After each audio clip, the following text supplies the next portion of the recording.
Hey, it's Jeremy from Jeremy.net. I'm a comic book artist, writer, creator, and I share my creative process here with you on the internet. If you would like to get additional bonus live streams twice a month, be able to read all of my comic books for free, see tons of behind the scenes features and more, you can join my Patreon. Become a Patreon subscriber for as little as $2 a month. Head over to patreon.com/Jeremy. It's patreon.com/GERIMI. If you would like to get a free digital sketchbook, see animated work in progress GIFs, and little blog posts about what I'm working on, how things are going, my thoughts about creativity, art, and life, and more, you can sign up for my monthly newsletter at newsletter.jeremy.net. And if you would like to purchase physical copies of my comics, or if you read digitally on Kindle or Comixology, you can go to amazon.jeremy.net. That will forward you to my Amazon author page. You can pick up books like my first book, a self-contained graphic novel called Eye of the Gods. This book is a psychological thriller about a man cursed with visions he cannot control.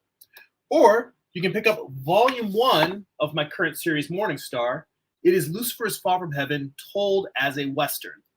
And if you would still read individual issues, you can pick up the last 4 issues of Morning Star, including the final issue, issue 8, at jeremy.net. That is my my home. You can find links to all of my social networks and more there. You can also find links in the description to this video. And speaking of Morning Star, let's see. Amar is in the chat. Hey, how you doing, Amar?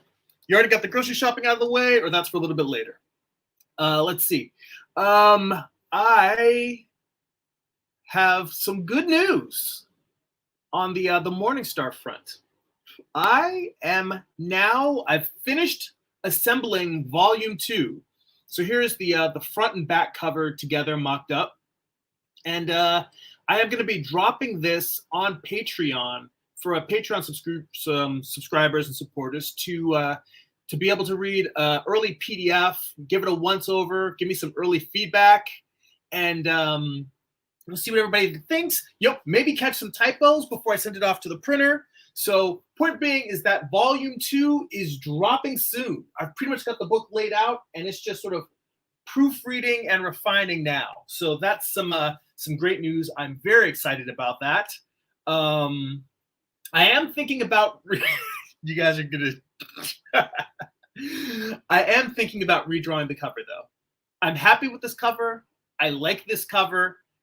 I don't know if it feels as portrait-y enough or as intimate enough as I want. So I am considering drawing or sketching out 1 or 2 more versions just to see.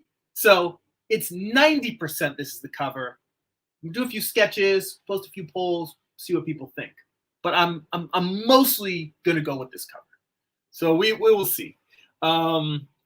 It's funny. I'm so ridiculous about that. Every time I finish a piece, I immediately think I could do better. And you know what? That's the nature of wanting to continue to grow. Every time you finish a piece, you look at it and you're like, all right, I accomplished something, but let me push a little bit harder. It's a matter of not letting that overwhelm you never finishing anything. That whole, perfect is the enemy of finished. So I am pretty happy with it. And if I get too caught up in a rabbit hole and it doesn't seem like it's good, if it seems like it's really going to slow me down, then I won't change the cover. But I've got an itching feeling to just want to do a couple more thumbnails and just see if there's something else. Let's see here. Amar mentions he found a really good local printer in Illinois. They have great prices. Yeah, I've got a printer that I've been using for a while now called Greco Printing. I'm pretty happy with them and their service. Although for this, most of it's going to be from Amazon's print-on-demand service, because I run the Amazon orders through that just because that way I don't have to pack up and ship individual boxes. Mostly I'll use the individual printing for copies that I take to conventions or from people order directly from my website. So that aside, today on the docket, as mentioned previously, I was going to do a Frazetta study today, and let me go to my little master studies folder. And so the vote was going to be between this piece on the right called Cornered, or the one on the left called the Mucker. And as of this moment, we have 7 votes, and the Mucker wins by 57% to 43%. So we shall do the Mucker. So let's just hide this for another day. Let me adjust my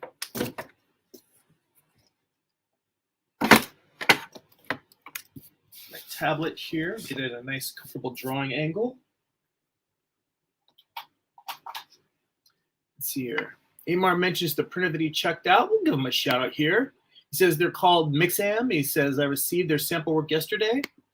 Amar says no. In terms of the the poses, he said no Death Dealer or Conan. Well, here's the thing. I went through a large art book that I have. I have to make sure I don't back up over one of my cats.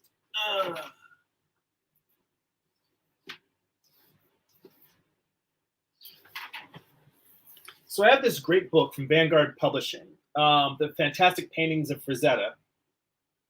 And I was flipping through that, trying to find, a good piece. There's tons of great pieces in the book. But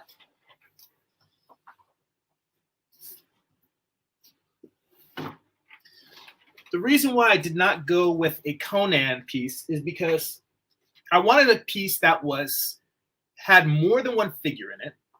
And most of the Conan pieces, they had one figure and a creature, or one figure and an animal, at least in that particular book I was pulling from. I'm sure there are some Conans that were multi-figure. Or the other problem was the way that you see this piece here, you see the 2 figures standing on top, and you see a bunch of warriors and a big pile underneath the figure. And there were a bunch of Conan pieces that had compositions like that.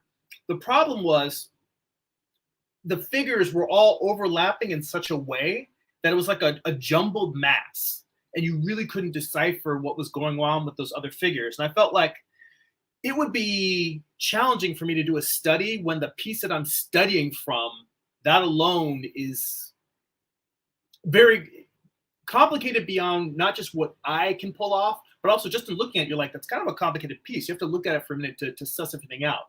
And I thought, that's not really the point of it. The point isn't to just pick a really hard piece and draw it, but just to analyze a simple basic composition. And what I really wanted was to find something that maybe had like 3 or 4 figures, but in poses that you could very clearly see and understand. That was the criteria that I was pulling from. And all the Death Dealer piece, it's just him on a horse. Yeah, like there's a great piece that Conan where it's like him riding on a horse, and it's like on the cover of a or it's not even Conan, it's another barbarian type guy, but it's the cover to a Molly Hatchet, the rock band. It's the cover of their album. And he's got his arms outstretched, holding like an axe in one hand, a sword in the other. And the horse is like doing the splits as it's leaping over this crowd. But the pose was a little bit weird. The horse actually looked like, it was a strange looking horse. He almost looked like he was doing the Superman.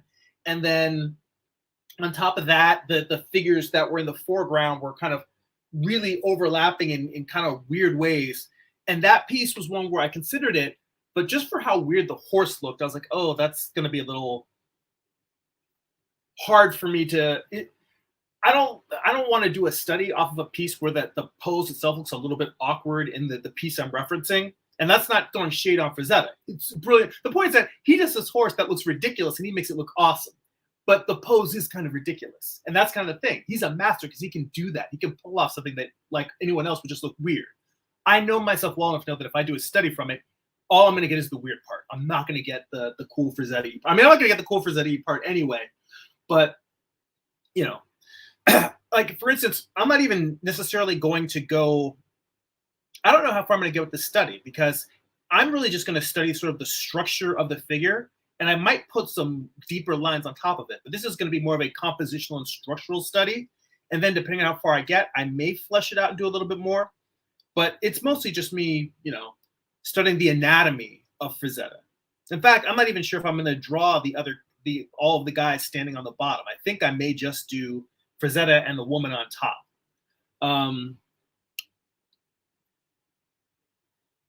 Oh yeah, see, Amar also says he started a Frazetta study. Said I started with the one Conan on a mound of bodies, and also has a woman grabbing his leg. That one's in the book, and I considered that. But look at the mound of bodies. The thing is that was the thing that kept me from choosing that piece. Like I think that the drawing, the painting of him and the woman is great, but the mound of bodies that he was sitting on top of, that mound is painted in such a way that it was hard for me to really be able to pick figures out of that. And I was like, all right, well, let me try something that's a little simpler. So we're gonna go with this, and zoom out here a little bit. Yeah, I think for the most part, I'm just gonna keep it simple and stick to just the two figures. Maybe I'll draw some of the figures underneath, depending on how this goes. So I'm starting here just with trying to work out a little bit of basic proportion. So this line I did here, for me, this is me figuring out how far apart the feet are. And then looking up and saying, all right, let's say that I put his pelvis, the bottom of his pelvis about parallel to that. Maybe about this wide. Then he's kind of hunched over, and then trying to figure out about the angle of his shoulders up there. And then his head, I'm just going to put a simple box in. His shoulders are kind of rounded. His head is pretty level. And he's looking just off, not straight forward, but just off a little bit to the, looking slightly to camera left. Just ever slightly that to that side. Let's see here. Cassiel's in the chat. He says, hello. He says, how are you lonely people? Well, you know what? We're all here hanging out, making art. We're not lonely anymore. We've got each other.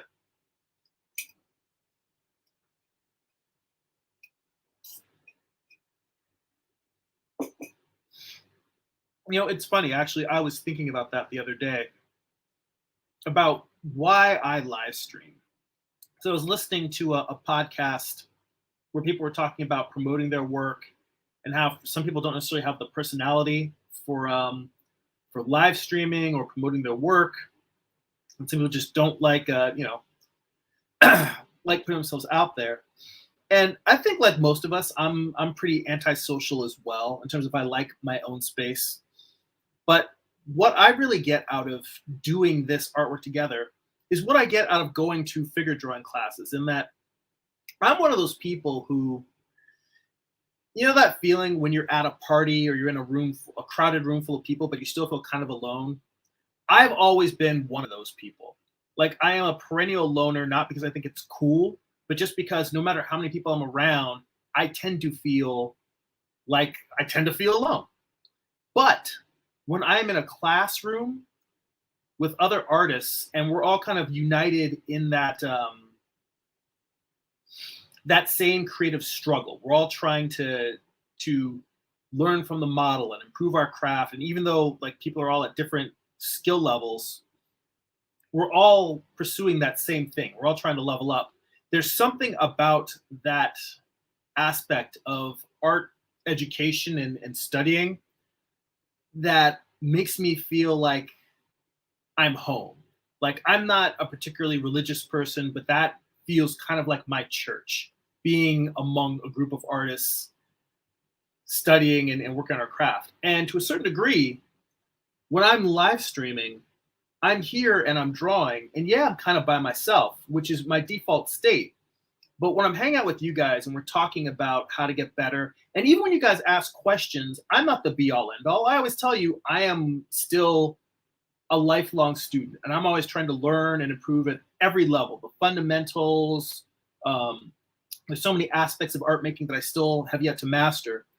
But, you know, just being able to contribute to other fellow artists, to be able to share the art journey, and I don't even want to say the art struggle, because I try to make it not feel like a struggle. I try to just make it feel like it's a walk that we're on. We're all on this walk together. We're all going to go start at different places and we're going to end at different places, but we're going on this journey together.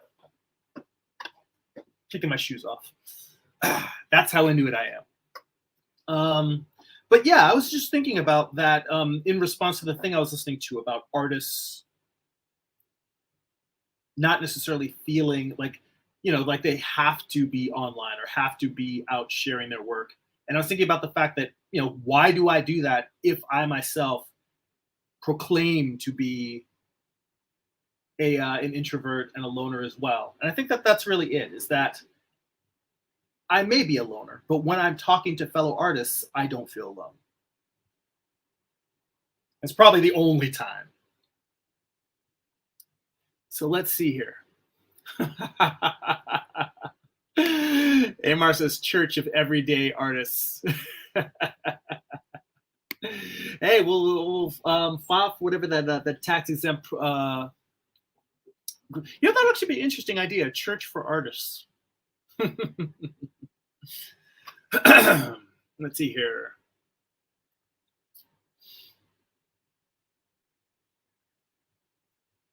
Back to the Conan talk. Amar says, yeah, I got as far as Greeking out the mound and Conan as the woman.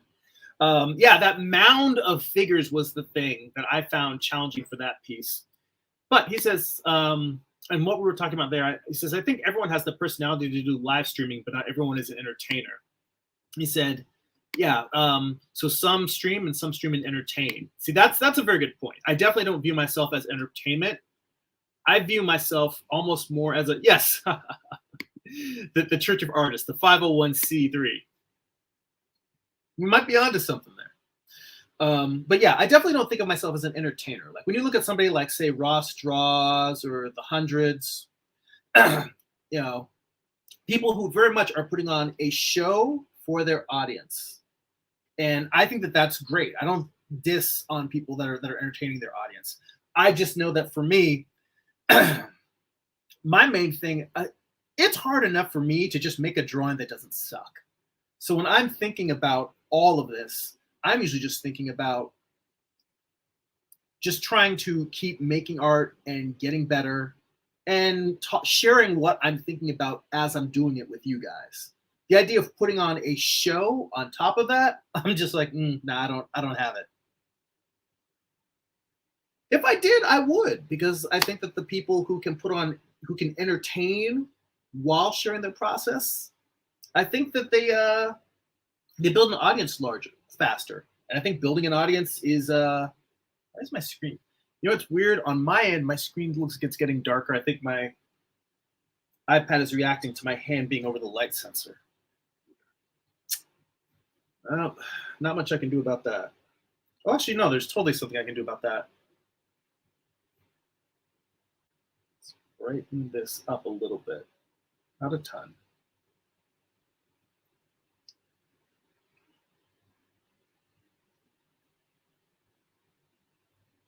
Yeah, and obviously, I am definitely not anti-marketing.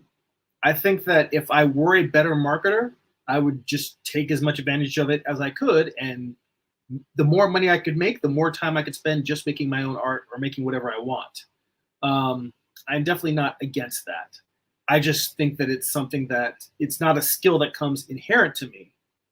And what I do learn from it has come just from doing conventions and learning to just get comfortable being in front of people and talking about what I'm making and why. And I've said this before, for those who are really shy and don't like talking about their work of themselves, no matter how shy you are, I think as kids, we all loved show and tell and bringing our favorite toys to school and being able to tell other kids, this is why I love this book or this toy or this game. This is how it makes me feel, and this is why I think it's awesome. So when I think about sharing my artwork or promoting myself, I think of it as show and tell. I just think of it as I'm trying to share with you something that I really love a lot, and I'm trying to share why I love it, why I think it's awesome, and why it makes me excited. Hopefully it'll excite you too. And I think that mindset really helped me deal with some of the negative feelings that artists sometimes have about self-promotion. Because if you just think of it as it's not promoting, it's sharing. We all love to share. Sharing is cool. Sharing doesn't have a negative, connotation to it. Sharing is awesome. So next time you have to get out there in front of people and talk about your work, just think of it as, hey, I'm not promoting, I'm sharing. So what's funny is I was very loose in terms of blocking this in, and I'm already just kind of going into the basic volumes and cylinders. It's a little bit challenging with some of these because, for instance, her forearm, definitely, like the arm of the woman, definitely feels very solid, but also it's a silhouette. It's mostly like you got her arm, but you also have this large gown wrapped around it. These flowing sleeves.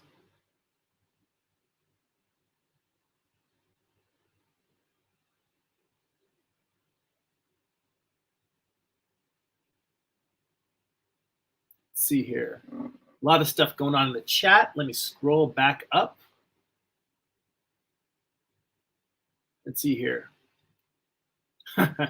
Yeah, Amar says in terms of being an entertainer, says it requires a lot of setup with the lights, the camera, the script. Also, if you're doing comedy, then you have to have the right timing. And Cassio says, why your channel is so under the carpet of the YouTube? He said, like, a lot of people don't see your videos and streams. This is like a cult movie. You know what it is? It's about sharing. If you like these videos, hit the share button or forward it to a friend that also likes artwork. It could just be that I am a acquired taste.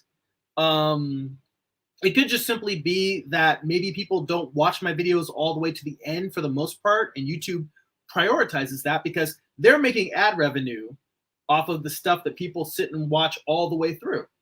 So if people aren't watching my videos all the way through, then maybe YouTube isn't prioritizing it. But for whatever the reason, if you want, I would love to have more people see the videos. Feel free to share them with anybody that you think would enjoy it. That would definitely help me a lot. As to why, I think that comes back to some of what Amar was saying about the comedic timing and the lighting and the script. The artists that get the most views, I'll tell you this, for the most part, everyone who watches my video is a fellow artist. And we talk about the art process. When you look at somebody like, if you look at somebody like The Hundreds, his videos are entertaining whether you're an artist or not. When he's sitting there and he's like painting like a bunch of iPads, he's like painting really cool street art directly on the iPads. He's going to do a giveaway for those when he's done. That's the kind of thing that people who are just art collectors or just like the art, whether they are able to draw or not, they think that's incredibly cool. And I think to a certain degree, that's really what it comes down to, is you can't, in order to be a really successful art YouTuber, you can't just make art that's interesting. You can't just make videos that are interesting to artists. You have to make videos that are interesting to people, even if they don't make art. And again, I don't think that's a bad thing. I like some of those videos that are entertaining for entertainment's sake, whether you draw or not. I think that's a good thing. It simply isn't where my head is at. And when I say that, what I mean is, like I've mentioned before about the art journey, the focus it takes to continually be working on improving your craft takes up the majority, the largest part of my headspace. My brain is concentrating on just what am I trying to do to get better? Or if I'm working on a particular piece, what am I trying to do to bring this piece in for a landing and have it not suck? I think that when you have mastered your craft enough that isn't a concern, or your style is something that's so unique to you that you don't really have to think about it, you can just enjoy and have fun. I think that frees up your mind mentally to say, all right, what can I do that's going to entertain people? And if I could find a way to just entertain the masses, people who are just ordinary people or art lovers, whether they draw or not, if I could find a way to entertain those people while still working on my craft, I would do it in a heartbeat. But because most of my thought process is simply improving as an artist, then consequently, my audience tends to be fellow artists. So that's just how things shake out. I mean, you might look at somebody like Modern Day James and say, well, what about Modern Day James? His artwork, his channel is all educational. It is, but Modern Day James also focuses on concept art, mostly for video games, but concept art for games, for films, that sort of thing. And as much as I love making comics, video games are more popular than comics. Like, you ask people how many people read comic books, I'm sure that there's, a lot of people in here who read comics. There may be some people in here who read comics and who make comics and don't even bother reading comics. When you ask who plays video games, everybody games. You've got people in the 50s and 60s who game. You've got little kids playing, video games. You've got college girls playing Animal Crossing. You've got college girls murking people in Halo. It's just everybody games. Gaming is so much more popular than the particular content that I'm doing. So it's almost like I'm not mad about not having a larger audience, because I can understand the reason why my audience is not as large as I would like. And I have not figured out a way to both accomplish my goals and fulfill the needs of something that's a larger audience. So that's my thought on it. Let me scroll back in here. And by the way, as I'm drawing, let me know if you guys have any thoughts, because I'm just going in on terms of the study. I'm just going in, looking at the major forms, and I'm just trying to convert them to simple cylinders and cubes. All of the fundamental stuff that I talk about all day long, I'm just going through this whole piece and going from that simple kind of outline to just adding some structure to these. So, and I guess I'm trying to do that sort of evenly throughout the figure until the whole thing is filled out and constructed, and then get in and maybe go with some darker lines. But lots of comments here in the chat. Let's see here.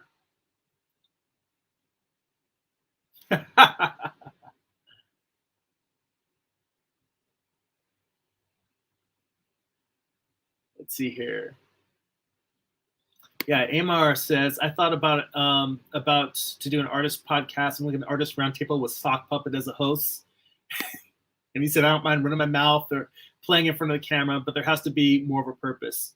And he says, I did do improv in college. So let's see. Yeah, it's funny. I think that you do also get more viewers if you're doing content that has multiple people, specifically because you get not just your audience, but whoever you have on as a guest, they bring other people that are fans of theirs who want to see that person. So you both get to expose them to a larger audience, and to a certain point, their audience gets to get exposed to you. And hopefully it's something that's mutually beneficial, is not just one-sided. I mean, sometimes somebody who's kind of an up-and-comer gets on a popular channel and they get a real big boost, and that's really nice. And also sometimes somebody who's a famous artist will do an interview or hang out with somebody who's an up-and-comer in terms of their YouTube channel, and that's really nice for them to help out. It is nice for artists at different levels to help each other out. But in an ideal world, you want something to be mutually beneficial for everybody. So I'm not saying that to shade either way, because generally speaking, I think it does tend to be one is benefiting more than the other. But I don't think that that's a bad thing either.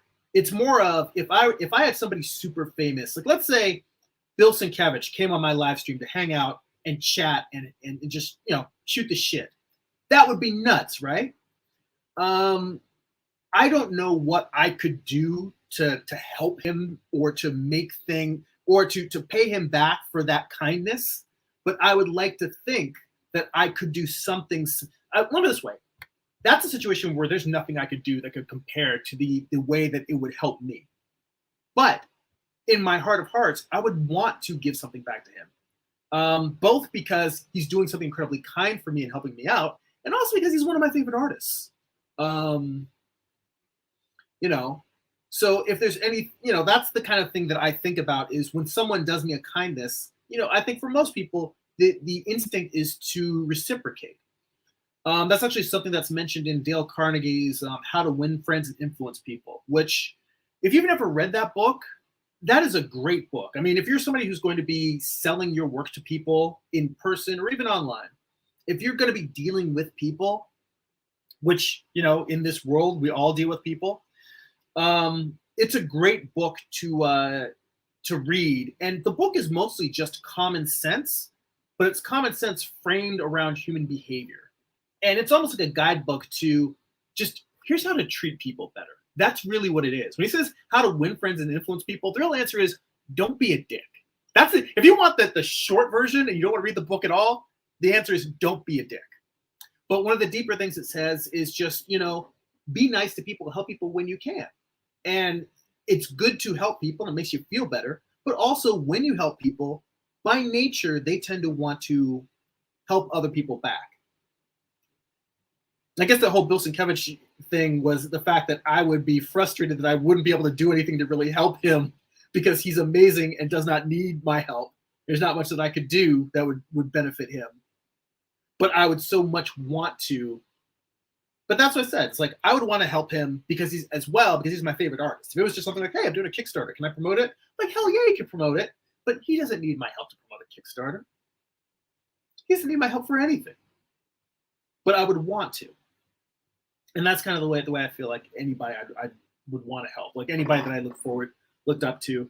And even if it was just somebody who was just a friend or, I'd be like, hey, what can I do to help you? Like I had my buddy Jesse on here. And in fact, I should check up with my buddy Jesse Toves because I think he's going to have a Kickstarter for the next chapter of his Encoding Bushido book.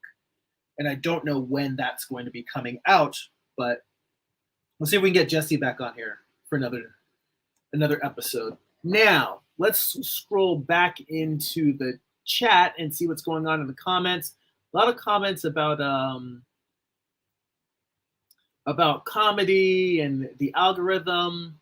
We were talking about different artists that do entertaining shows. Yeah, and Amar mentions box office artists or Jazza, and he says, they do art, but there's more script. The script is more for entertainment than process. Yeah, and they both create really great channels. I've watched some of both of their videos, and I find them compelling, even if I'm not interested in working in their style, because they're just interesting, well-produced videos about the craft of making art. That's kind of what I'm talking about. Like I think that what I do in terms of what we're doing right now, this is so inside baseball in the sense that we're talking about the nuts and bolts of the making. And I don't think that this particular stuff that we're doing right now, I would be interested if somebody who is not an artist, either watching this video now or watching it later, sees this and they find it very interesting, even though they do not make art, because I'd love to hear their view on whether they like these videos, what they find interesting about them, because I am curious how this plays with the non-art making audience, because my view from my angle, which can be wrong. That's the whole reason why I'm saying this, is because I might be making assumptions that are wrong. Always be aware that your assumptions may be wrong. My assumption is that this really is something that's more interested in people who already make art and are struggling with it, or not even struggling with it, but just talking about the ins and outs of mostly self-improvement and analyzing your own process. So I don't, that's something that to me feels like it's not that it's not interesting. It just doesn't seem like it would be interesting to non-art makers. Scroll down a little bit.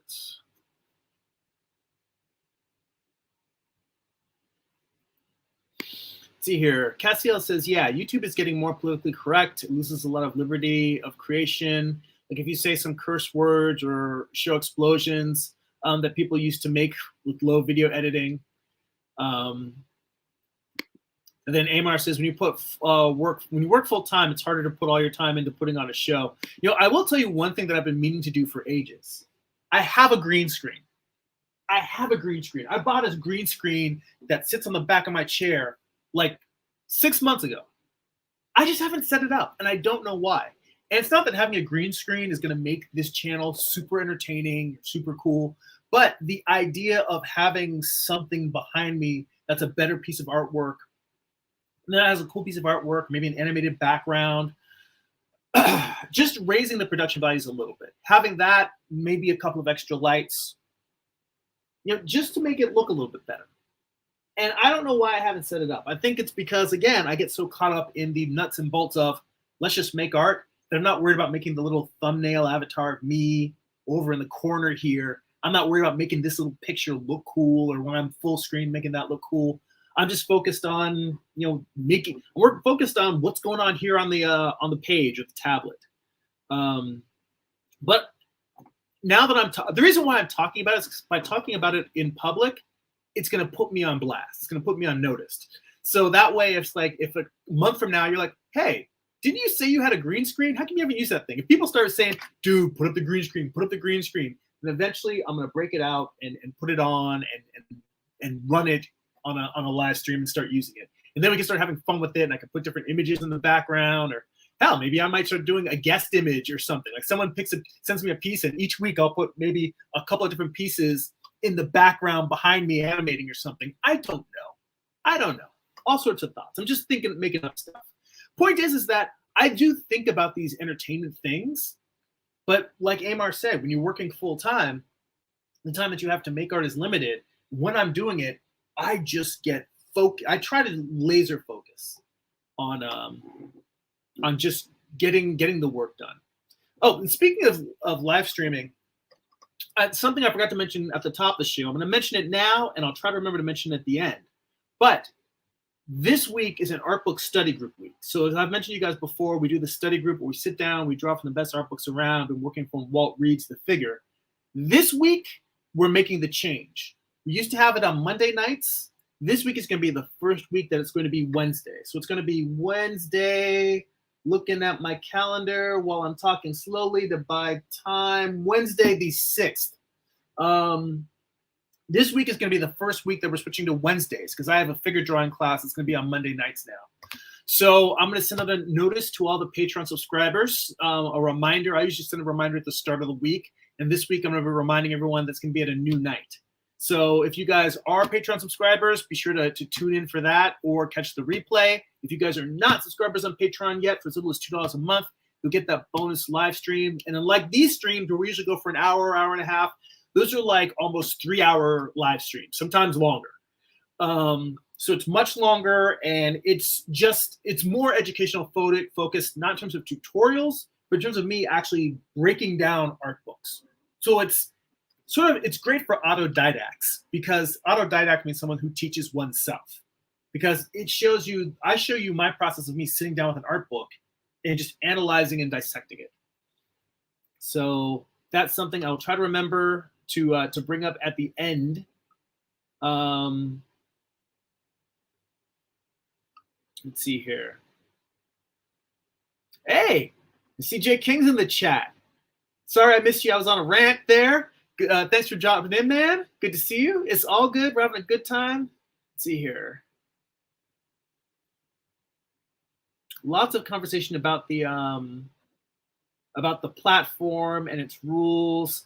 There is so much in here. You know what? I feel bad. I'm going to skip through some of these only because there's a lot of conversation directly between Cassiel and Amar, and it'd be hard to encapsulate all of that in the conversation here. But yeah, exactly. It's more sort of like talking about the purpose of these internet platforms and them creating content and why they post the content, how they filter it, and why they filter it. But yeah, Amar does mention that that people tend to complain about platforms based on something that was said or did in their content, and then they cry about freedom of speech. That's a good point. Well, when I do something that I think might be racy or inappropriate, I just think I do something edgy. What I'll do is I will actually do it as a video that's not that's you can actually mark in YouTube when you post a video that it is absolutely not for adults. I mean, that's not for children. Like you can post that that's not the content, but you can also make a video that is restricted to 18 or over. And that's what I'll do if I'm going to do something where I'm going to be drawing specifically, like if I were drawing breasts and that's another thing when I was in drawing Bouguereau studies, I went through and I started drawing bikinis on all of them because there was a live stream I did a long time ago where I was doing studies from Michelangelo's The Last Judgment, and YouTube kept shutting down my stream. It literally just cut the live stream, and I would try to go and restart a new stream, and it would cut it again. And it was because I was drawing figures that, yes, it did have nudity, but it's on the ceiling, it's on the walls of the Vatican. I'm like, how can that be inappropriate content? But even if the Pope is okay with naked breasts, YouTube is not. So I went through with my Bouguereau studies, and I just went and I drew little bikinis on all of the figures. And that's something that I was also, depending on which piece I chose for the Frazetta study, Frazetta be drawing the sexy, curvy ladies. I was definitely gonna have to draw some bikinis on those ladies. But with this one, she's obviously wearing panties. You can see them like underneath the little dress, and you can kind of you see a lot of cleavage from the woman, but she's still she's wearing a shirt and his head is covering the nipples, which I guess is the main thing. So that was another thing actually. I'll tell you with the Conan piece that Amar picked, that was another thing that I had in mind was, am I going to be able to show all of this piece without censoring it? So yeah, that's another point with Amar, is like making artwork on a platform you don't own that also involves a certain level of self-censorship, or you will be censored by the platform. And that is, like Amar said, it's not a matter of, this is fair or unfair. I don't make the rules. I don't own YouTube. It's not my platform. They make the rules. And you literally just, as a creator, you have to decide, do you want the benefits of being on this platform? If you don't, you can do videos on Vimeo. You can host them on your own sites. There's ways to live stream and be able to do whatever content you want. Hell, I could create, let me put it this way, I could be drawing not safe for work fan art, and I could create a private Instagram account and then a public Instagram account. Tell people on the public Instagram account when I'm going live, and then do live videos that only people that are subscribed to the private channel that's restricted to 18 and only can only see that. So it's not even a public account. It's a private account that I don't have to let people in. And then I could draw whatever I want. It could be completely not safe for work adult content. Hell, I could start an OnlyFans for art and just make not safe for work art on OnlyFans. There's ways to do it, so it's not necessarily like but yeah, those platforms have stigma. Also, like any other platform, it's a matter of, are you going to be able to bring an audience? Because for as much as we talk about the algorithm and it being not necessarily sharing my personal work with a lot of people, I think that YouTube has definitely brought me a lot more of an audience, because I'm on a lot of social medias. I'm on Instagram, I'm on Twitter, I'm on Facebook. But I found a lot of people discovered me and discovered my work through YouTube. So, I definitely feel like I've benefited in that way. If you go to some other platform, you do have to bring your own audience to that platform. So, I can't complain.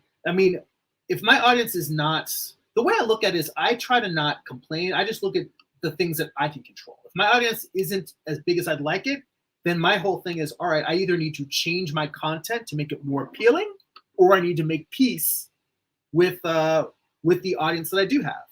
In my case, trying to make my video more appealing will be using a green screen and trying to make the videos more interactive. I mean, I will tell you, and Cassiel, this is no shade on you, because I do feel like I should be doing more master studies. But the fact is, for the most part, for the longest part in my YouTube experience, all I've ever done is just say, this is the art that I'm working on, and I'm sharing what I'm doing with the rest of you guys. I wouldn't take requests from fans. I wouldn't draw things that people ask me to. But I've tried to open it up and make it a little bit more interactive. So when you say something like, hey, would you do a Frazetta study? Or when you asked before about doing a Mobius study, I'm honestly doing this more for you guys. On my own, if I were going to be doing a master study, as much as I love Frazetta, I would probably be studying from Michelangelo or Rubens or one of the other old masters. I wouldn't be studying from Frazetta. And it's not because Frazetta isn't dope. Frazetta is one of the dopest artists. But all of the great artists that we know right now, all of the great painters that we love right now, all the Kim Jong-Yis, the Alex Rosses, the Adam Hughes, all these people, the best draftsmen in the world all got their work from the old masters. Maybe there are some artists who were like freaks of nature and just invented out of whole cloth, but most of them either learned from the old masters or they learned from an artist who learned from the old masters. I mean, when you talk about Bridgman or Robert Beverly Hale, those guys, they all studied the old masters and then they analyzed it and broke it down into a way to educate contemporary artists. You know, me studying from Carl Ganas or people that study from Will Weston. You know, Carl Ganas is the one who really got me excited about the old masters. I never really studied them much before.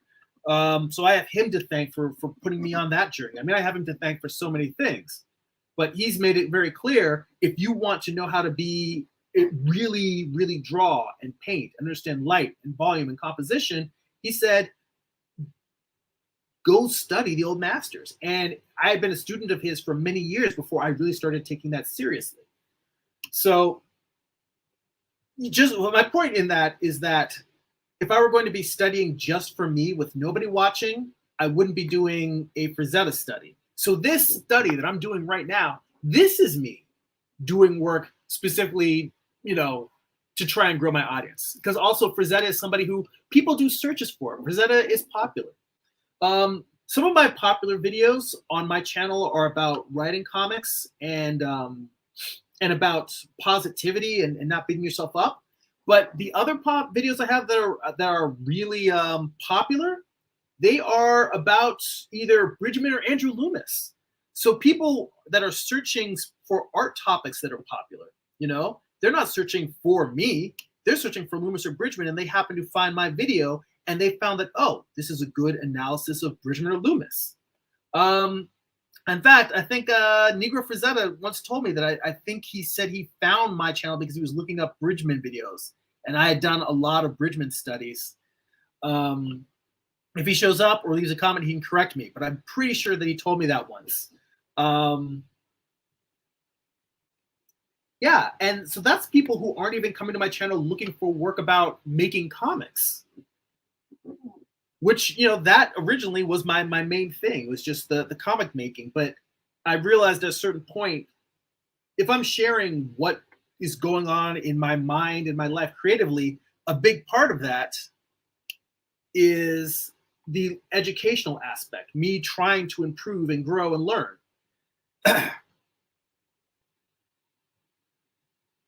Okay, that was a bit of a rant, and it just sort of petered out. I thought it was going to be like, oh, and I would land on some profound final thought. But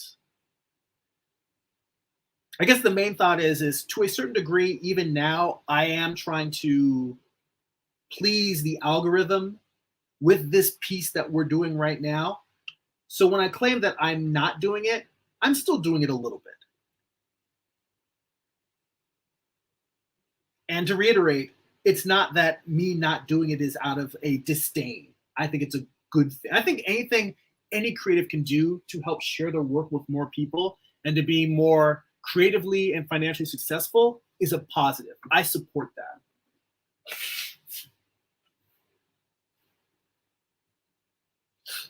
Pardon me, blowing my nose. Allergy season. Drinking some coffee, and I'm gonna get back into the comments. Let me know how you guys think, or if you have any questions about this Frazetta study, because we're already an hour in, and I feel like I'm probably gonna go. We're like 50 minutes in. I'm probably gonna go long on this video because I want to at least get the whole male and female figure to like the amount of level of finished I have of this arm. Like this arm is not particularly finished. It's not particularly tight drawing. But, you know, it's got the general features there. So I kind of want to get the figure blocked into that point. And then we'll wrap it up. So we're not wrapping it up now. But I'm going to go long this particular live stream. As I drink my coffee through a straw. Let's see here.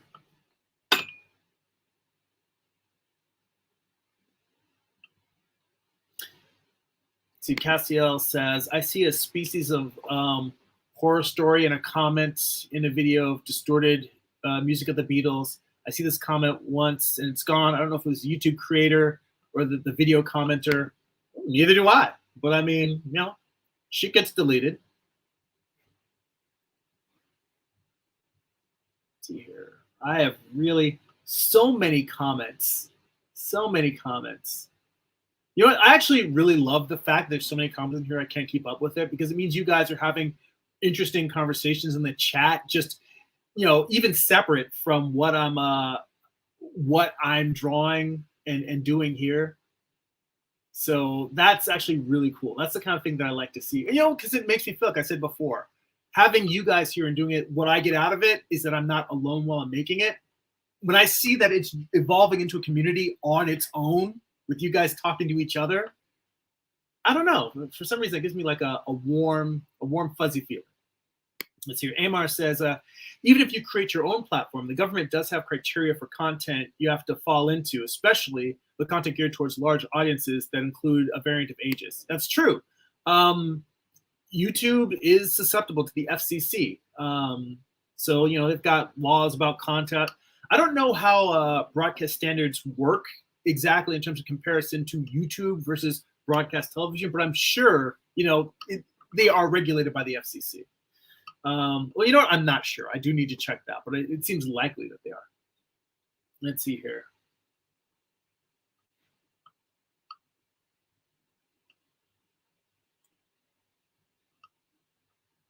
Yeah, so Cassiel is talking about, yeah, he's trying to understand society and people, and it's also confusing. We're talking about the fact of people, not so much the platform, but people actually banning videos or, you know, just saying that it's against certain standards.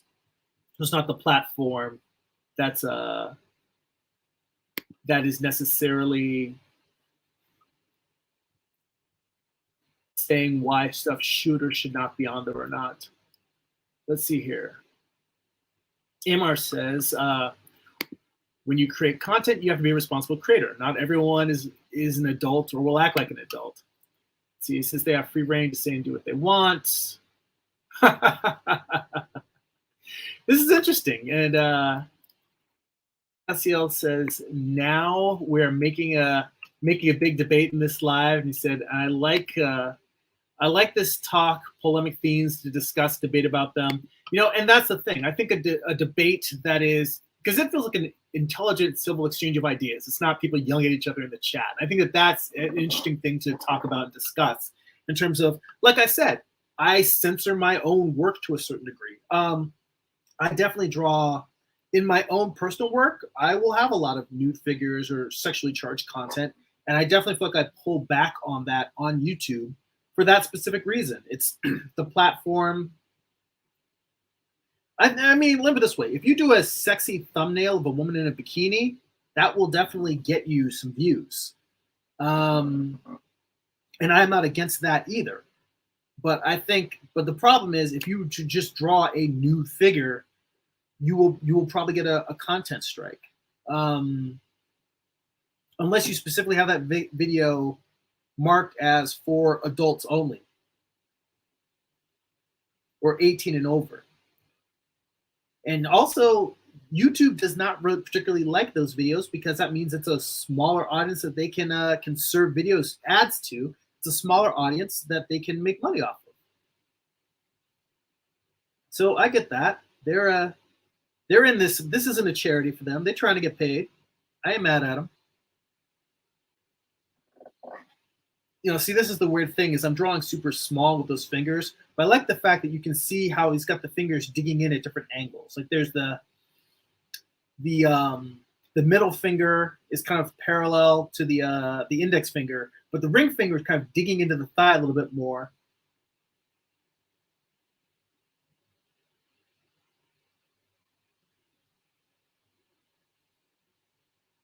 And then the pinky is back out a little bit. But all of this seems to be disappearing into shadows.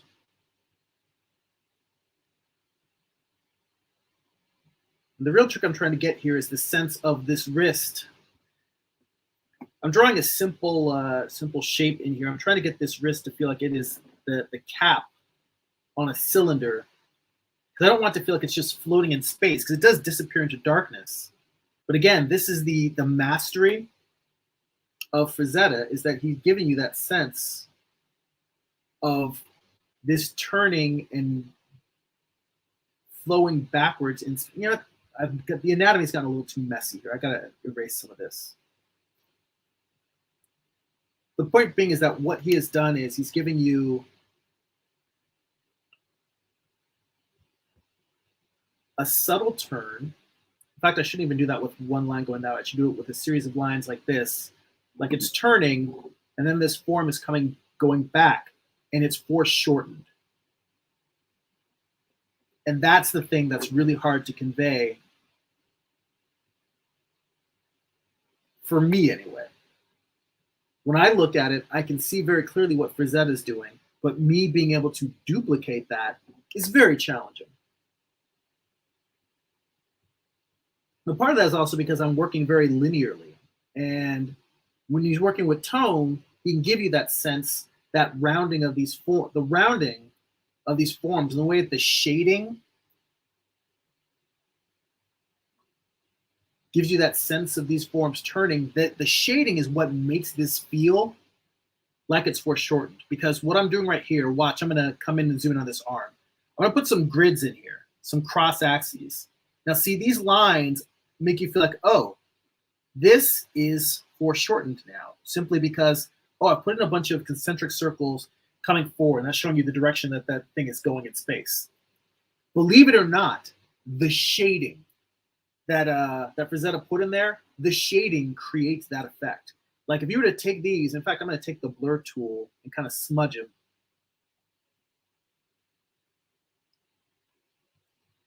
That's kind of what shading does, is if you were to just blur these, shading really does that same effect. It gives you a cross axis. Now, if I come in here and I change to let me change to a soft brush, because right now I have a very hard brush. Change to a soft brush, and I just sort of, let's make this small, just a little bit smaller. And I just sort of pull out, let me see how much tone there is. Just keep it right up here at the top. Brush can be smaller. I know, I was on that whole tangent. We're talking about social media and platforms, and now I'm back to the art stuff. But if I can keep this tone to just the areas of the form that would be peeking out of the shadows. The reason why it's important to use a soft brush is because those cross-axis lines, they, in a strange way, kind of represent that turning of the form that I'm trying to describe here. And you can even see right here that if you follow all the way underneath the forearm, there's a line that kind of curves all the way around. I go here into the piece that I'm doing, the study, that line curves, it's like a big arc all the way around here. And it's really dark, but it's kind of trying to show you that you're looking down a cylinder that's coming at you.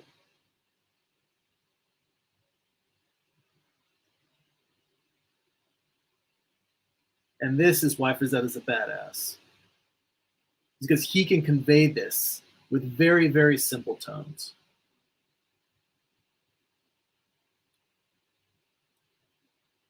Whereas I'm using a smudge tool. And I should not be getting so caught up in these details because I haven't even finished blocking in the female figure yet. Let's see here.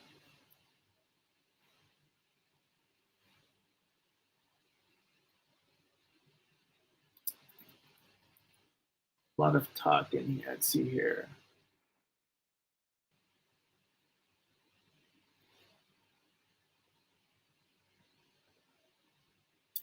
Amar says, honestly, we live in a world where everyone is offended. And Cassiel says, you think in anything, but but do not always. Let's see here. Oh, I'm sorry took so long to get to this comment. Owl Polar is in the chat and says, if all nudity was allowed everywhere, would it change perception of your artwork you've done before? That is a very good question. I don't know if it would change the perception of all of the work I've done before, but I definitely feel like in art history, nudity has been, it's just such a natural thing. And it feels like it's a very puritanical Western ideal, this whole idea of modesty. Because I feel like the human body is a beautiful thing and should not be something that people should be ashamed of. Like when I go to museums and I see Greek statues, both male and female, of just beautiful figures. And I'm like, why? It does not seem like it should be offensive to me. It feels like the human form should be celebrated. And I feel like humanity as a whole would have a lot fewer sexual hangups if we learn to celebrate the human form in all different body types rather than just simply say the human body is bad and must be covered up. But that's a personal belief. I don't have the right to impose those beliefs on people who, for religious reasons, or just their personal aesthetics.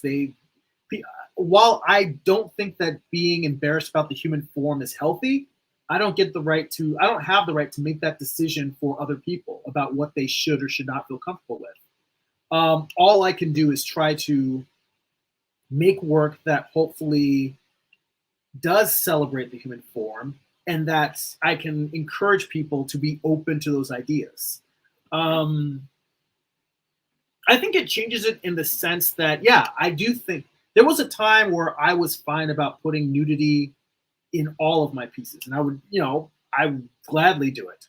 I think that I'm more selective about it now, or I will have hair falling over breasts, or maybe have, I don't know, a piece of clothing, or doing things kind of like how Greek statues would do. They would have women in robes where the robes would be covering, draped across their breast, and maybe have like a wrap that's going around the waist.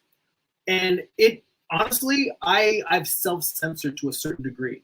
That said, I still feel like just nudity for the sake of nudity isn't a bad thing if you're celebrating the human form. And that's also, even if you're doing something that's to intentionally be tantalizing, if you're doing something like erotica, I believe that erotica has its place in the world to do work that arouses passionate feelings. I feel like that should exist in the world. I'm pretty open in terms of like what I consider art. And I think that artwork that is designed to tantalize and arouse is still art. Like Milo Manara. Some people really are offended by Milo Manara. There was a whole hoopla when he drew that Spider Woman with her ass up and the anatomy in a really twisted pose. I can understand why people were offended by it. I still think that Milo Manara is a genius and his work is beautiful. And I think when you hire Milo Manara, you should know what you're going to be getting. Or you shouldn't be surprised when you get a piece like that. I can understand people criticizing Marvel for hiring him to do a cover for Spider-Girl, but I don't understand people criticizing Manara himself, because that's what he does.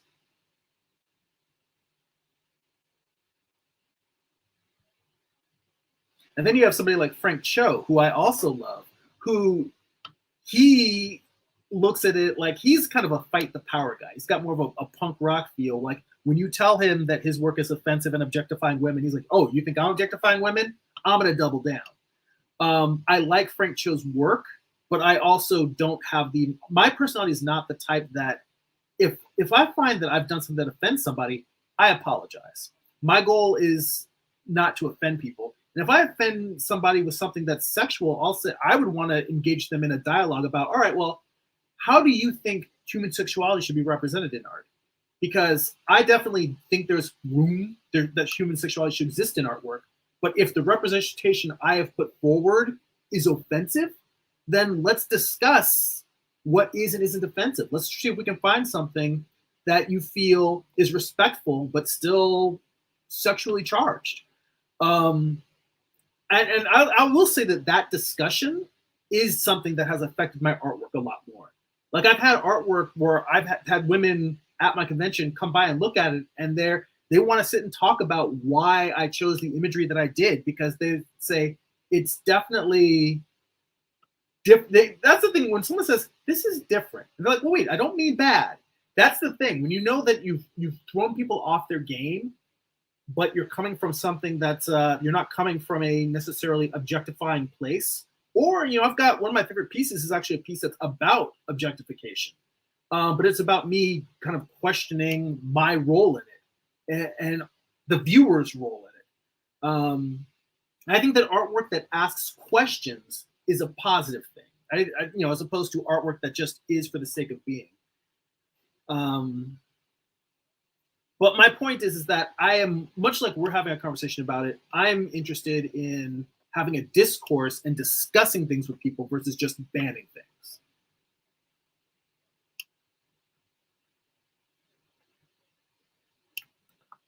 Let's see here. That was a really long-winded answer to your question, Owl Polar. Let me scroll through here.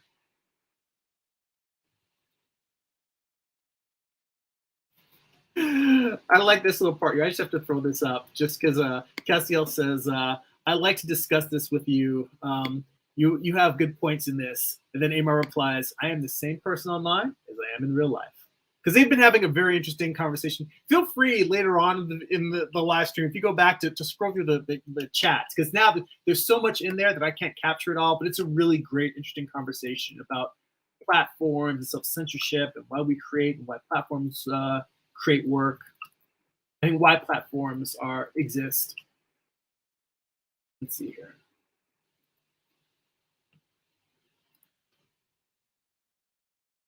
Cassiel mentions, have you heard about Filthy Frank? and Amar says, with that name, I would not be attracted to a channel with a name like that.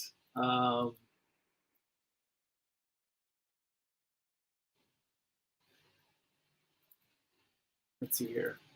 I lost a couple of comments. So much in here. Wow, so much. I'm really behind. Wow. Lots of great comments.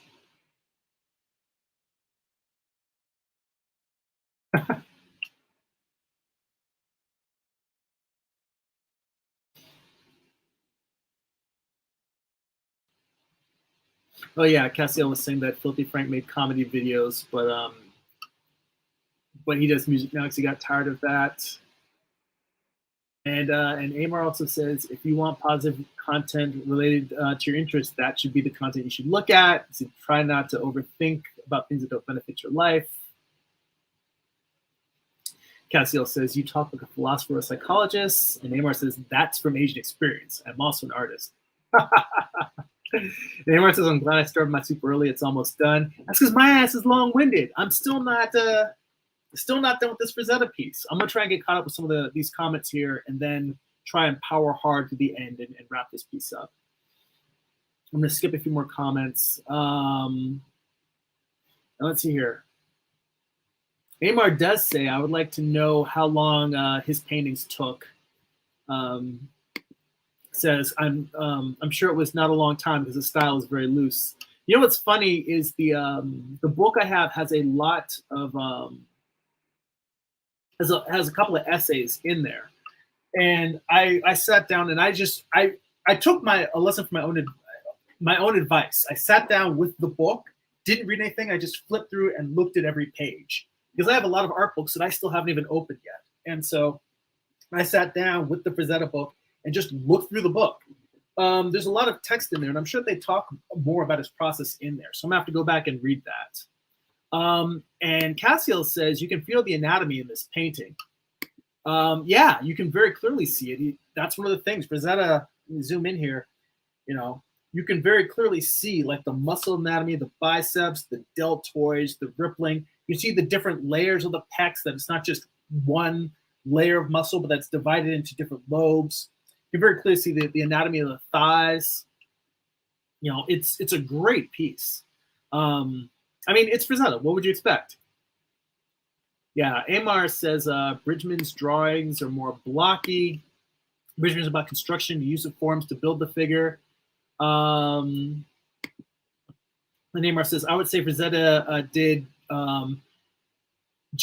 as most great artists do. They study life.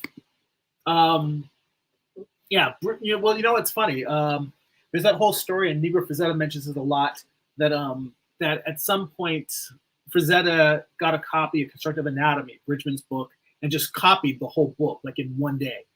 I definitely feel that you can see the construction on top of the anatomy. And I think when I draw, because I'm still working through my process, I tend to draw those blocky things, and I haven't really evolved to the point where the anatomy flows organically out of that blockiness. But I feel like getting that basic construction keeps you from having wobbly noodle figures, because you can draw a lot of muscles. You can know the name of every muscle, and your drawings will still look like mush unless you get that construction sense down.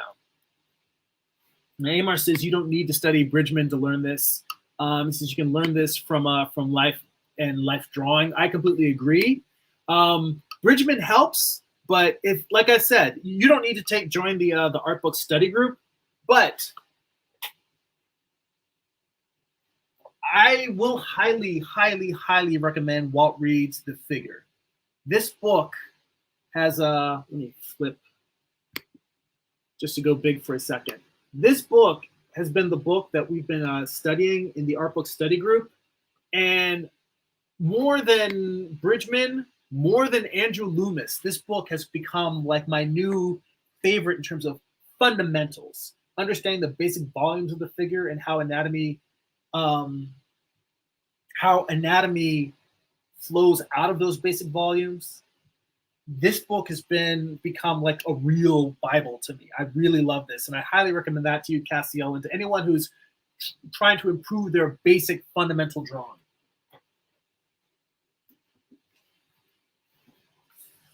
All right, let's see here.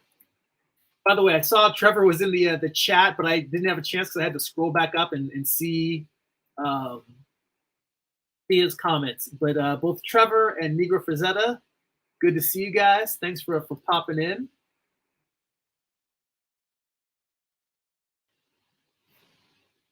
Let's see here. A little bit of a horror story about Ringo Starr eating Paul McCartney. Something about Beatles.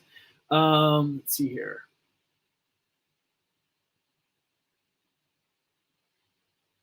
Cassiel says he studied the Morpho book about simplified forms of the human body. I have heard very, very good things about the Morpho books. There's a series of them. I don't own any of them, and that's not out of any distaste or dislike for them. It's just because I have so many art books already that I've mentioned. That's the origin of Art Book Study Group. As I said, I'm going to stop buying art books and start studying the ones I already have. So I'm sure the Morpho books are awesome. I would definitely check them out. but I'm probably not going to get any until I've really absorbed all the knowledge that I have in the copious amount of art books I already own. Let's see here. Talking about movie. Let's see. Negro Frazetta says, I'm on the subway watching Frazetta art. Thanks for keeping up with us. Good to see you, man. Oh, and I don't know if you heard this week, our book study group. This is the first week. It's shifting to Wednesday, so I'll make a post on Patreon and the Discord either later today or tomorrow. But we're making the change, so we're shifting over because I'm gonna have a figure drawing class Monday nights. Let's see here.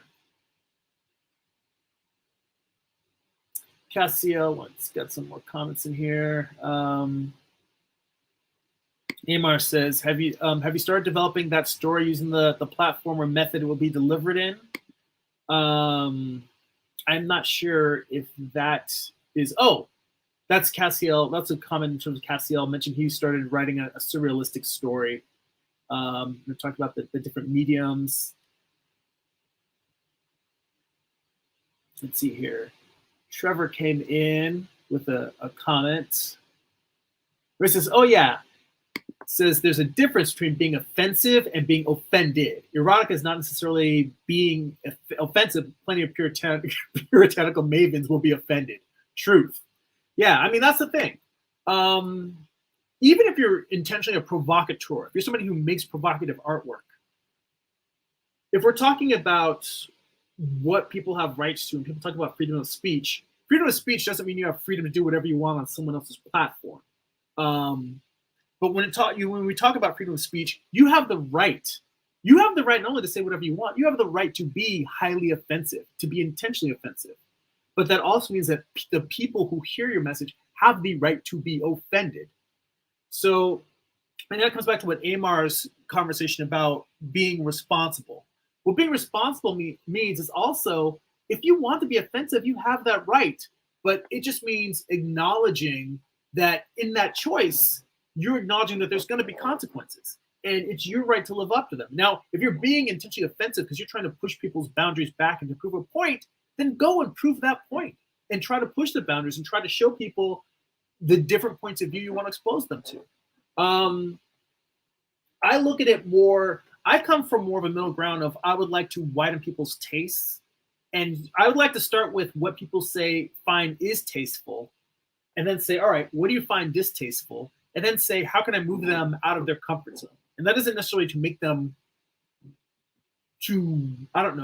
provoke people, but it's more of, I think that sex and human sexuality is healthy, and the less stigma there is around it, the healthier society will be. I think that's better for relationships between men and women when men and women are able to talk openly with each other about sex and sexuality, both the physical and the emotional side of it. I think that's just,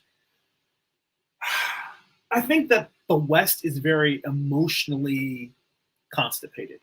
We're really not good at talking about what's going on in ourselves. We're really good at being angry and yelling at each other, but we're not good at being vulnerable. If we are disgusted by something, we're not good at talking about where that disgust may come from and how those views were raised, and maybe having an open dialogue about the things that we maybe just trying to see things from other people's point of view. I think that that's something we're not necessarily good at. Let's see here. This is wow, we've got a lot of complicated stuff going on here in the chat. I'm going to really have to speed through and skip over some stuff and get back to finishing this drawing. Let's see here. Amar mentions, I have about 50 plus ideas, and I hopefully get to share all those ideas with the universe before I go into the dirt or turn into dust. I've already accepted that I'm not going to get through everything I want to do before I die, so I just try to make everything I can and enjoy it. Let's see here. Cassio says Frazetta's preliminary sketches are very sketchy. Some of them don't have construction, like sketching without sketching like Kim Jong-il. Well, you know what? There's two different types of construction. There's the construction where you're just building volumes and masses, and then there's the kind of construction where you're working kind of linearly, and you're just putting more line. You're just solidifying more lines. You start with very small indistinct lines and then just get more and more detailed as you go. Um, I shouldn't get caught up in this guy's face because that's the. I realized I'd gotten here and I started just drawing more face lines, and I'm like, you know what? I need to. What's important about this figure? And it's really the outline, the silhouette, and the basic structure. I don't want to get caught up too much in these smaller details. I can just come in here and say, all right, let me finish up this woman's hand real easy. And he draws great female hands. Like when you look at how feminine and delicate this woman's hand is versus the man's big, meaty mitts, like the distinction is like night and day.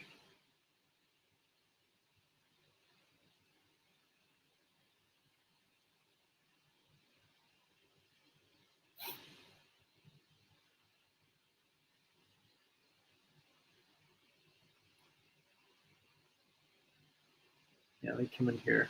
And you know what? I'm not going to be able to get it with such a small, simple study.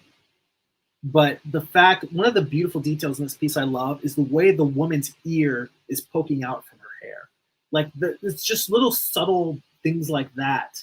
That's the kind of thing that you get from drawing from life, is just little things that you will notice and observe and realize, oh, the human body just does these little subtle things. It makes the person, even though the face is painted in a relatively simple, straightforward way, not too much detail. But it's little details like that that really add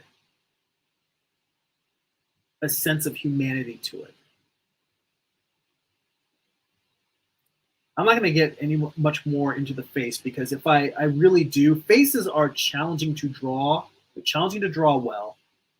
And if I get caught up in that, I could just spend the whole time just trying to draw a simple face. And I'm also going to just really just hack in the hair a little bit because the hair that Frazetta has drawn here has these beautiful little intricate details and twists and curls on it. And, you know, depending on the type of master study you're doing, if you're doing a really detailed one, then yeah, it's the kind of thing where you're going to sit there and try and get every line and every curl exactly the way he's doing it. But for this, where I'm looking at volume and structure and just getting the gesture down, I don't think that it's the best use of time for me to go in there and try and replicate all of those little things.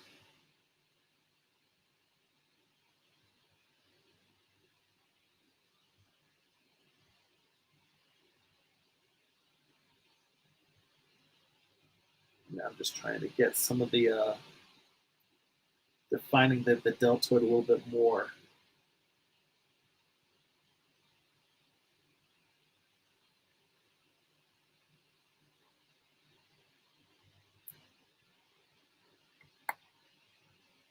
Interesting. He's got a really bulging tricep, but the biceps are so much larger.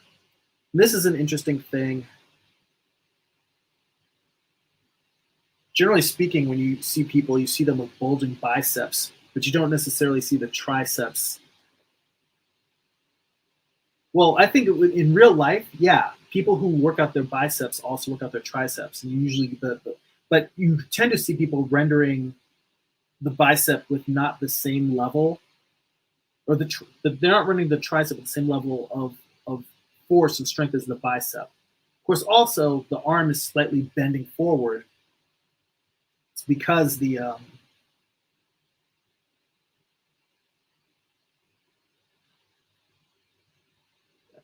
like that,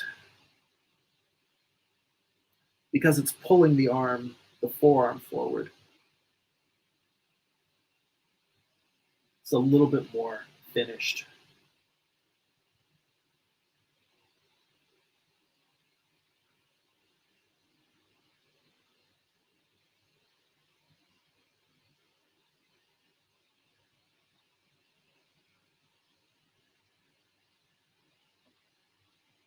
Hair in there.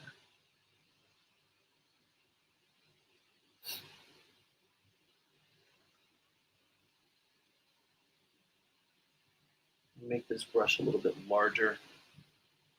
Come in here and block this, not large enough. Let's go that. Oh, I'm not making it larger. I'm turning up the opacity. So here we go.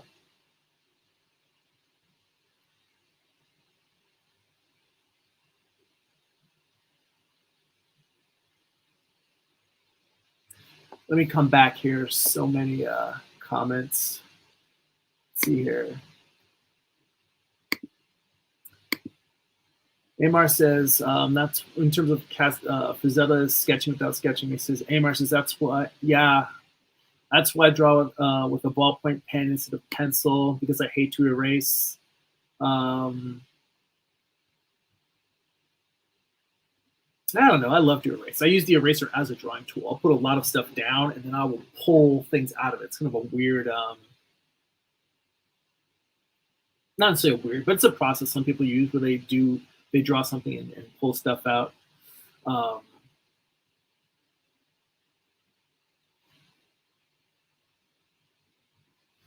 see here. Scrolling back up.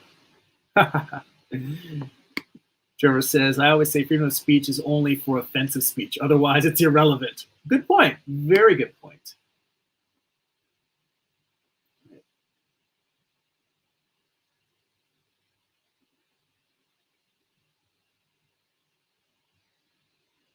Lots of great conversation in here. Trevor says, I have a whole sketchbook of daily pen drawings, taking away the ability to erase launches drawing ability. I wish Mars would try it. And yeah, Amar says it's quite freeing. It's funny. I go back and forth because there's times when I draw with the intent to erase.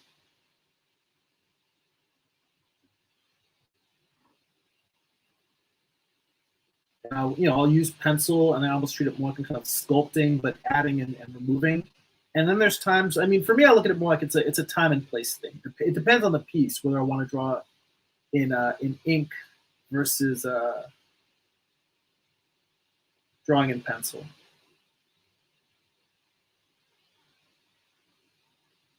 It really just depends on how much I'm in the mood to refine something. That's the easier way to try and define it.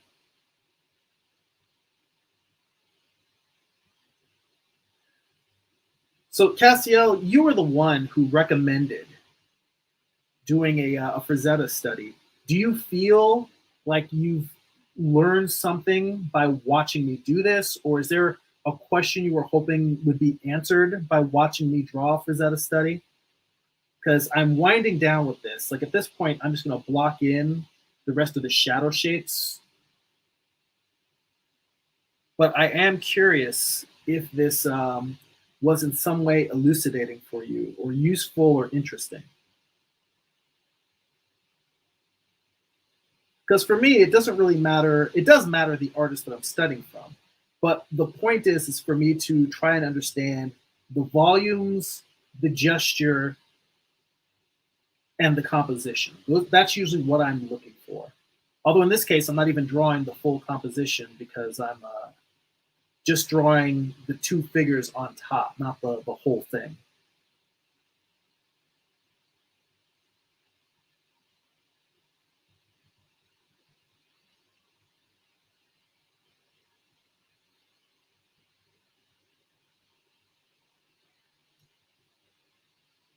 But I am curious because I'm curious what you get out of this, having made this suggestion.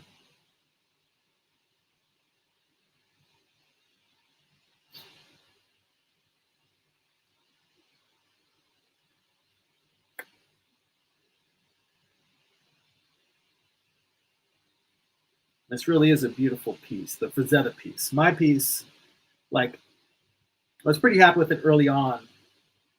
But now as I'm coming in here and I'm blocking in these final parts, it's just sort of like there's no. Here's the thing: when you're doing a study, and you're right there next to the Frazetta piece, looking at it, you're like, there's nothing I can do that's going to make it as awesome as the actual Frazetta piece.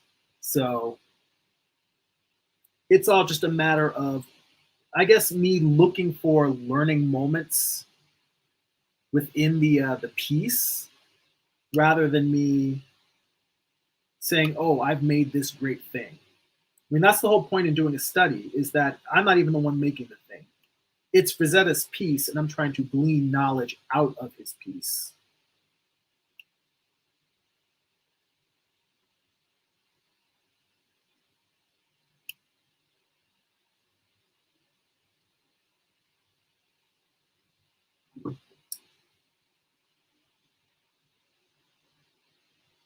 I do feel like I need to round this a little bit more. I'm losing the foreshortening on this knee here.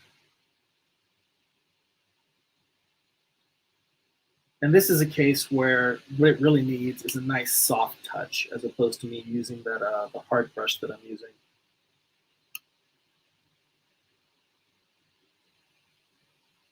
I'm coming here with the smudge tool and just sort of fix things up a little bit. And that's another thing about doing a quick study. The subtleties of working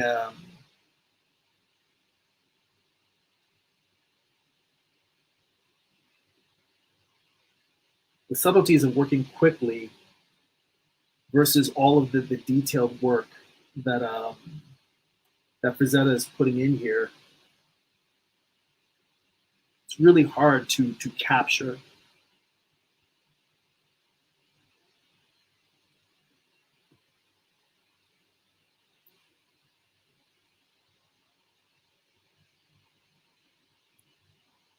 You know, one of Frazetta's granddaughters, Sarah Frazetta, is actually a really kick-ass comic book artist.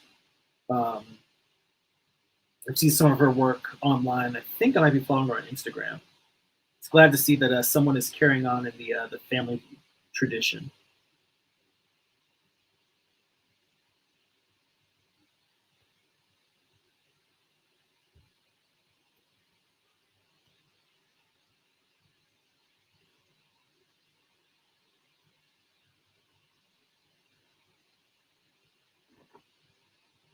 Yeah, I'm just sort of smudging in areas where there should be more tone, where things are sort of turning. Difference being is that Frazetta actually modeled all this, you know, in oil paint, as opposed to me just coming in with a little digital tool and implying it. So it definitely feels like kind of a hacky cheat here, but in order to do a proper Frazetta study, you can't, I mean, you can't just knock out Frazetta. I mean, I'm surprised I got this far in, what are we at, an hour and a half? Truth is, you want to, you know, do a study of the master, you got to put in the time. So at this point, I'm just blocking in shadow shapes wherever the forms are turning away from the light.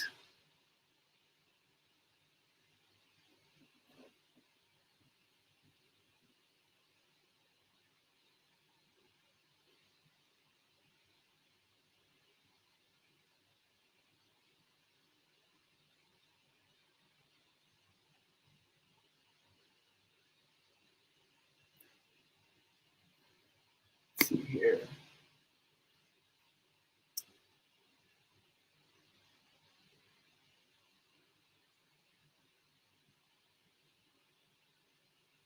Some comments.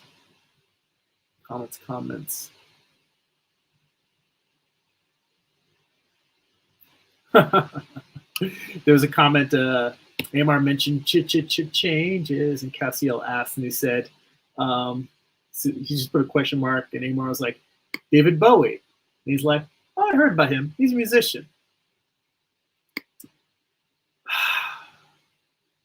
Bowie is more than a musician. Bowie changed music. Let's see here. Amar says, this pose feels like something I've seen before. Let's see. I'm sure I've seen another artist use this pose Frazetta did here.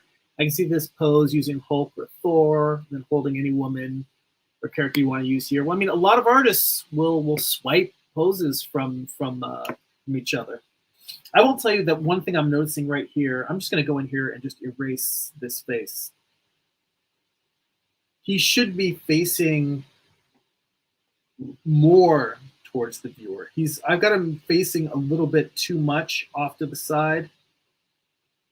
And I'm going to go with a much smaller brush if I'm going to draw this, but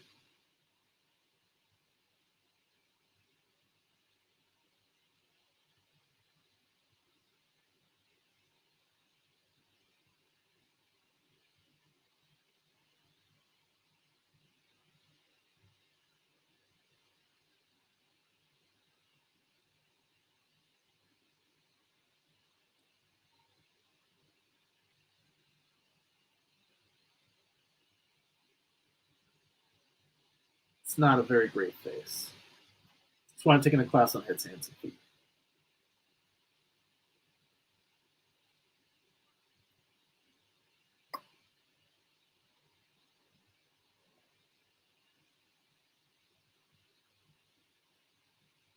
I mean, I could sit there and just do a whole study just on drawing these two characters' faces.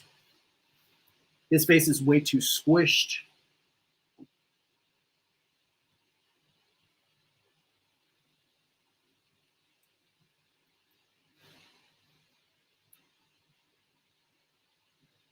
So let's see here. Cassiel says, I like to see you do this Frazetta study because it's interesting to see the process and how do you analyze and put into the canvas. Let's see here.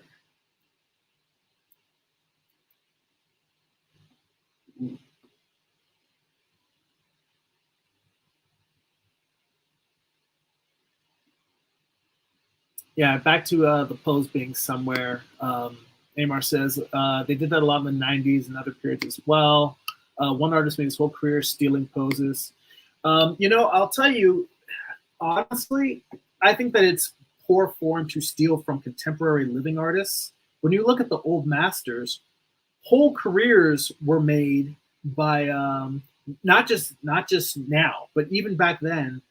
I have a really great book on Peter Paul Rubens. It's by a guy named Charles Scribner. And in fact, I think I posted a link to where you can download the book for free on Scribd.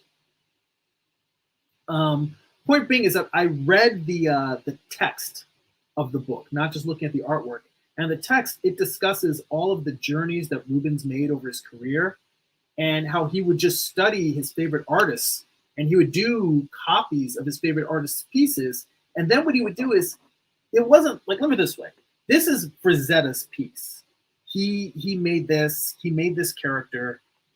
Well, actually, it was a book cover, so I don't know if the painting was commissioned specifically for the other painting. But this is Frazetta's piece. But let's say that it was just a painting of Zeus carrying off a nymph. There were artists who that would be their whole thing, like Rubens particularly. He would just go and find artists who he loved, who did really great paintings of that, and he would study their paintings. He would just study what was good about it, study what was bad about it. He would learn from them. And then he would go in and make his own painting, kind of taking a little bit from one artist, a little bit from another, and remixing it. Which, again, he's bringing something new to it with the remix.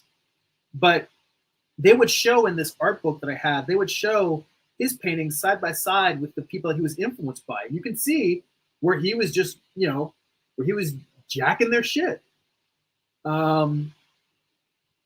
So the whole thing that, ripping off Frazetta, in a period of people that were alive at the same time he was, there's always going to be people who are going to come up and just copy what someone else who's doing is successful.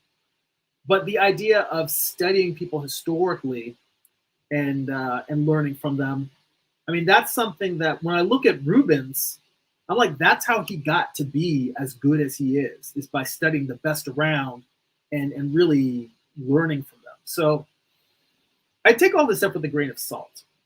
There's a difference between just copying a successful artist's composition or subject matter and trying to get paid by ripping them off. But I don't think it's necessarily a bad thing to study what people are doing, and absorbing it and trying to find a new way to do that. There's a difference there. And when I look at Rubens, part of it is that he didn't just study from one person, he studied from everybody. But he studied from the best of everybody, and he would literally copy the pieces he copied. He would do studies on his own, and then based on the studies, he would try to find ways to make it different and make it his. So I think people drawing, let me this way, I could do my own piece of a man carrying a woman off over his shoulder. And you could say, well, hey, we saw Jeremy on the internet doing this this Frazetta study. He's just ripping off the Frazetta study. And if I went through and looked at, say, a bunch of classical artists doing a change on that theme, and I drew a pose where it was a man carrying a woman off on his shoulder, but I drew it in a different angle, a different composition, maybe different body types. I think that there is artistic value in that in terms of growth. And I think just to dismiss that as, oh, they're just ripping off Frazetta, it depends on how it's done. I think that there are contexts in which it is just a straight ripoff. I think there's contexts in which that kind of study is the only way to really grow. I don't think that we live in a vacuum where original thoughts just spring out of people's heads. I think that if you draw something and it feels truly original, maybe you've never run across it, but there's probably somebody in art history who's already done what you've done. I don't think that anything is truly original. And I think that looking at what other people have done is a way to get to new stuff faster, because now you're actually looking at the thing, seeing what other people have done, and you can say, all right, now let me try to find my own twist. If you're just saying, I'm going to make my own thing and not look at what other people do, you know, my point being is that most of the things that we think are original thoughts really are not. I mean, even the fact that I mentioned there are historical paintings of old masters with women being carried off over men's shoulders. Usually it's a satyr carrying off a nymph. When you see those pieces, you might look at that and say, oh, well, Frazetta was just, ripping off Bouguereau. First off, Bouguereau is a good guy to rip off. But secondly, to a certain degree, that is kind of the nature of art history. Some people make leaps and bounds, but a lot of people just, make little growths and bumps along the road as they pick up things off of other people. So I'm really not doing the care here of trying to make this hair feel as volumetric, because you can see volumes in here. Like there's a subtle highlight on the left side of her head. I'm leaving leaving it a little bit lighter over there. But there's gradients and tones inside of this figure that Frazetta is leaving in there, and I'm not giving those things their due diligence. And that's just out of time expediency to wrap this piece up, because I am just about done here. So I'm just looking through and saying, all right, what else needs to be blocked in here? Because again, this is just a black and white study. It's not even a real value study.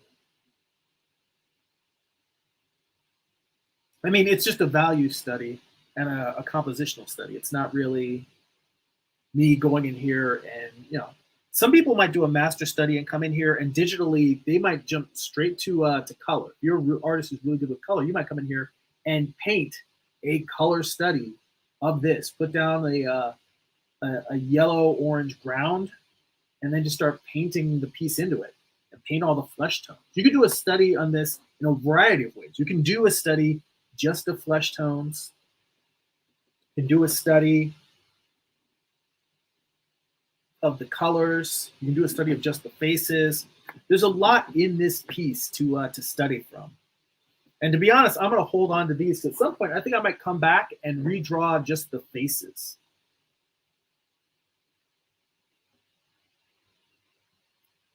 I don't think I did as great a job on this arm, on the figures, both his hands and the arm that's coming forward towards us. There's more subtlety in there to be rendered out in more volumes to properly block in. And I think I sort of didn't give them their due diligence. But again, that is my nature of being self-critical. So that said, yep, this is it. One session, simple Frazetta study.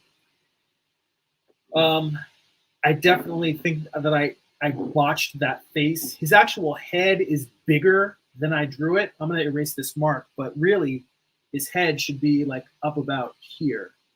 His head should be probably about that big. And his face, I have it like cut down so it's like in half as opposed to being 2/3 of the head. Again, I don't think I got as much of the forearm of it go, the arm going. Hang on, I got to make this line smaller. I don't think I got as much of the arm going back in. It's too small. Back in space, and then coming forward in space. I didn't get that. I got it in the initial construction, and then somehow in the process of rendering, I lost it. That happens. I think a lot of times in painting and doing finished illustrations, it's starting off with the structure and then trying not to lose the structure when you lay anatomy and tone on top of it. That's a big challenge when you're trying to render any piece. But yeah, so that's it. That's a Frazetta study. Imperfect in a lot of ways, but I never claim to be perfect. I claim to show you my process of trying to. I see Amar there, and the whole thing about artists stealing poses. I'm not going to put that artist on blast. I see what you see there. People can see that in the chat if they want to read the chat. I ain't gonna put. I see what you're saying. I don't disagree. I'm not going to put him on blast. You know why? Because he's making money making comics, and you know what? I gotta respect that. I gotta respect that. I gotta respect somebody getting paid to make art full time. So yeah, again, everyone, thank you for watching. Let's run through here real quick. You know the usuals at the end. We'll come back to you guys big time. And if you would like to get additional bonus live streams twice a month, this Wednesday we're doing an art book study group. There's an archive on Patreon for you guys to watch for as little as $2 a month. There's probably 50, 60 videos that are 2 to 3 hours long, watching me study from various art books. A large number of art videos on Walt Reads the Figure, several on George Bridgman. Also, you support my work. You get access to our Discord server where we share artwork, give each other support, critique, joke around on there on the Discord server. All of that at patreon.com/GERIMI. It's patreon.com/Jeremy. Little as $2 a month. Get a free digital sketchbook by signing up for my newsletter at newsletter.jeremy.net. Pick up my books at amazon.jeremy.net. Eye of the Gods, self-contained psychological thriller about a man cursed with visions he cannot control. Morning Star, Lucifer's Fall from Heaven, told as a Western. Volume 1 has issues 1 through 4 in it. You can head over to my main site, jeremy.net. You can order copies of the final issue, Morning Star issue 8. You can get that in print. You can also get it digitally at Comixology. Let me flip back here real quick to the screen. Coming soon, Morning Star Volume 2. That contains the final issues 5, 6, 7, and 8, plus tons of back matter. I will let you guys know. I'll keep that. I will definitely. You'll be hearing me shout it from the rooftops when that book is out and ready. So, everybody, again, thank you for being a supporter, for watching the channel, for hanging out. See Jimmy King in the chat. Thanks for showing up. Cassiel says that was good to see you painting and talk with Amar. It's always good to hear Amar spit knowledge. That's why I love having him hanging out. Thank you so much, everybody. That's it for now. Go be creative.